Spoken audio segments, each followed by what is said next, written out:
నమస్కారం, మీరు చూస్తున్నారు HN9 తిరుపతి జిల్లా వాకాడులో బుధవారం దివంగత ఉమ్మడి ఆంధ్రప్రదేశ్ మాజీ ముఖ్యమంత్రి నేదురుమల్లి జనార్దన్ రెడ్డి విగ్రహాన్ని రాష్ట్ర అటవీ శాఖ మంత్రి పెద్దిరెడ్డి రామచంద్రారెడ్డి ఆవిష్కరించారు. వైఎస్ఆర్సీపీ తిరుపతి జిల్లా అధ్యక్షులు నేదురుమల్లి రామ్కుమార్ రెడ్డి ఆధ్వర్యంలో ఏర్పాటు చేసిన తన తండ్రి జనార్దన్ రెడ్డి విగ్రహ ఆవిష్కరణ కార్యక్రమానికి వేలాది మంది ప్రజలు, కార్యకర్తలతో పాటు తిరుపతి ఎంపీ గురుమూర్తి, శాసనమండలి సభ్యులు బల్లి కళ్యాణ్ చక్రవర్తి, మేరిగా మురళి, నెల్లూరు జిల్లా కేంద్ర సహకార bank chairman Kamireddy Satyanarayana Reddy, YSRCP central committee సభ్యులు కొడవలూరు ధనంజయ రెడ్డి, ఎల్లసిరి గోపాల్ రెడ్డి, లోకాల సొసైటీ అధ్యక్షులు కొడవలూరు దామోదర్ రెడ్డి, దువ్వూరు అజిత్ కుమార్ రెడ్డి, దేవారెడ్డి నాగూరెడ్డి, నేదురుమల్లి అభిమానులు, కార్యకర్తలు పాల్గొన్నారు.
పెద్దలు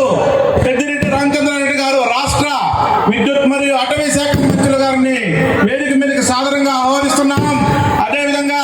రాష్ట్ర కమ్యూనిటీ డెవలప్మెంట్ బోర్డు మెంబర్ మన ప్రీతమ నాయకులైనటువంటి నేదురుమల్లి రామ్కుమార్ రెడ్డి గారిని వేదిక మీదకి ఆహ్వానిస్తున్నాం.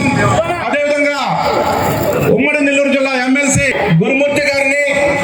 తిరుపతి నుంచి వచ్చిన ఎమ్మెల్సీ రెడ్డి గారిని, 5 మండలాల కన్వీనర్లని కామిరెడ్డి సత్యనారాయణ గారిని, దేవసేనమ్మ గారిని, ప్రతి ఒక్కరిని, జడ్పీటీసీలు అందరినీ పేరు